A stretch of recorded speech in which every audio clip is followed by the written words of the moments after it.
The only people who can call for my resignation, the only people who can equably and competently say that I am incompetent are the people of Kimilili constituency, the people who elected me.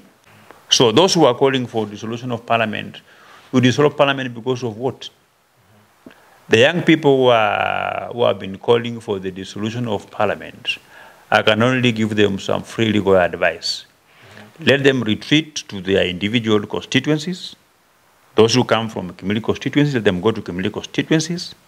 Then we can begin now, instead of saying dissolve parliament, you say we, the people of this particular constituency, we need to recall our member of parliament. Mimi ndio sasa de facto chairman ya agency Eastern Central Africa. Na mpenzi mtazamaji wa Sauti TV na Spotlight, leo tuko hapa na mbunge wa Kimilili mwenyewe Didmus Barasa. Tumekutana na wewe ni siku ambaye unajaribu kupanga mambo ya constituency, mambo ya bunge. Kwanza tuambie uko vipi, umeendeleaje? Najua taifa imekuwa na hapa na kule, wewe sijui unaendelea vipi? Mimi niko sawa. Najua mimi ndio chairman wa agency ambaye alijichagua mwenyewe. Najua popote duniani there is no vacuum. Wakati kama bado wanajipanga, mimi ndio sasa de facto chairman ya agency Eastern Central Africa. Hiyo ni self declared. Hebu kwanza tuambie, how did you come up ukaamua mimi ndio ukajiteua kama mwenyekiti chairman wa agency? Haujaambiwa ilikuwaje? Unajua wakati wale maagency walikuja pale bunge, nikamwambia mimi ndio senior agency, na kidogo kwa kuwa pale na purukushani pale kidogo, ikabidi ni chomoke. Na yote tisa, mimi ni senior agency, and what you cannot wish away is that I'm both youthful and young. Before, I'm approaching 40. So I am still falling in the category of the young people of this country. So I am one of them, like very many other very young leaders. We are one of them, and we have to pull together to take our country forward, regardless of what happened. Like I've said before, that the historical invasion of parliament is not something that we can no longer condemn, but it's something that will make us now draw lessons from what happened, that we have no choice, but we have to engage, not just the young people from our nation, but everybody, so that we bring everybody together. And I think time has come that we break the barriers that had demarcated part of government to mean that they are only occupied by shareholders, by shareholding. We should now remove the ring fence for shareholding and make our government open for each and every Kenyan, regardless of how they voted, where they come from, regardless of their political affiliations, whether they initially voted for Kenya Kwanza or Azimio. They are all Kenyans, and they require equal treatment. And especially coming at the time when you've seen some sections of leaders in this country, most notably the governor for Nyeri, who have been lamenting that why is it that the government of Kenya is spending billions of shillings to write off debts for the sugar factories in this country. And the reason why the man was very upset that we never voted for this government more than the people of Central Kenya did. He ended up questioning that the people of Central Kenya are not the ones that chewed the cane. He didn't understand that the government of Kenya had not committed any money to write off the debts. Writing off debts, it means the money existed in oxygen, in hewa.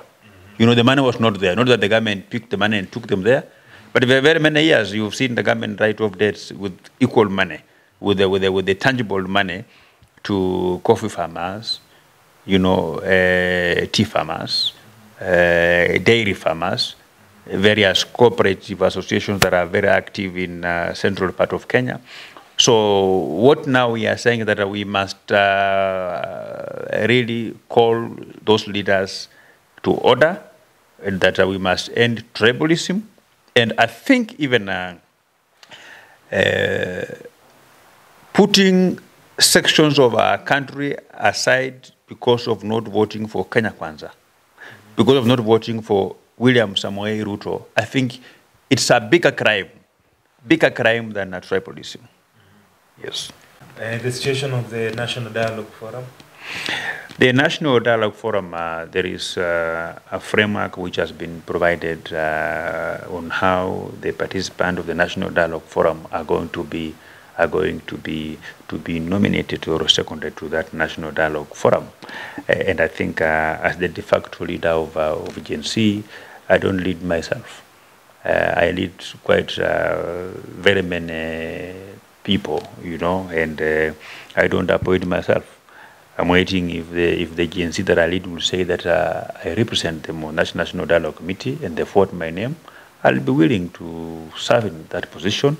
But the fact that I am an elected member of parliament, it means that I have a platform to champion the interest of young people in this country. And for the purposes of setting the record straight, it is my motion that I brought in the National Assembly in the last parliament that made it mandatory for the Public Service Commission to begin an internship program, that all government institutions should spare some money and offer our young people an opportunity to work as interns for 2 years, so that they can be able to get experience.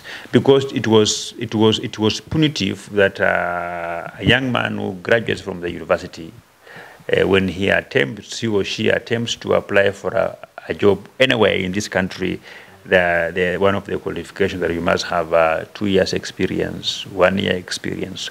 So by my motion going through that compelled the Public Service Commission to be employing interns, it has given our young people an opportunity to be able to gain some experience that can now be competitive in the job market. So I have not just used my position to benefit myself and my family or the people of the community only, but I have used my position to bring of our nation. Just as you conclude, you mentioned Parliament, and I remembered something. There's this perception that is currently hanging around, and that is what came about from the finance bill. What do you think, as a member of Parliament, you should do, or you advise your colleagues to try create a different perception of what Parliament is right now? You know, there are very many young people in our country who are calling for dissolution of Parliament. There are very many young people across the country who are saying that Parliament is incompetent. While I may agree with them, I will agree and disagree with them at the same time. I will disagree with them. I will agree with them in this sense. If you look at the performance of Parliament, you have to look at it from two different perspectives. You've got to look at an individual member of Parliament, an individual member of Parliament's performance in his or her constituency, and also look at Parliament collectively. You know, Parliament has a collective responsibility, collective roles to this country, and members of Parliament have also another individual roles that they play in their constituents.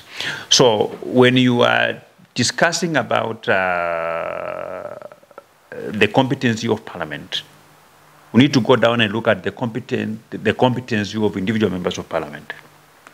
And when you are looking at the individual competence of members of Parliament, you have to look at what they are doing in their constituency.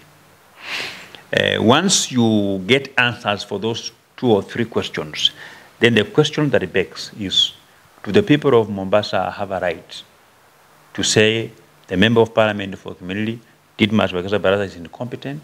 I will say no. Yeah? the only people who can call for my resignation, the only people who can equably and competently say that I am incompetent are the people of Kimilili constituency, the people who elected me, the people whom I campaigned before, the people whom I sold a manifesto before, and they are the ones who have the marking scheme on whether I have implemented what I told them or not. So the people of Mwingi South or Mwingi Central or Kitui Central or Kitui South or Machakos Town or Kiharu or Thika Town have got no business, they have got no marking scheme about my competency as a member of parliament.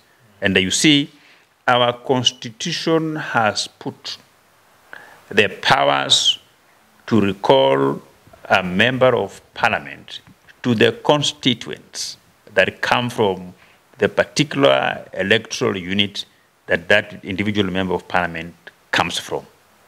So those who are calling for dissolution of parliament, you dissolve parliament because of what? The young people who have been calling for the dissolution of parliament, I can only give them some free legal advice. Let them retreat to their individual constituencies. Those who come from Kimilili constituencies, let them go to Kimilili constituencies.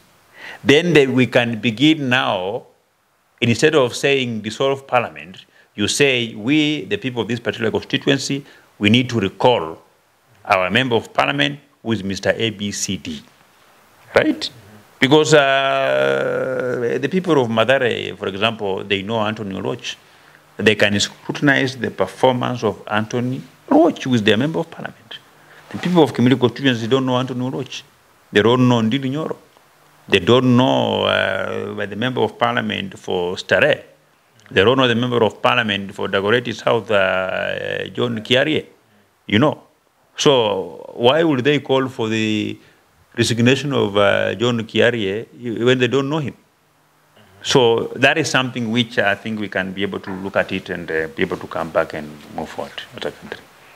Okay, thank you very much, Mheshimiwa. You heard it from Mheshimiwa Didmus Barasa, the MP for Kimilili. And we tried to understand a few issues that are currently affecting the country. Shukran sana Mhesh. Let's keep talking. Asante kabisa. Aye.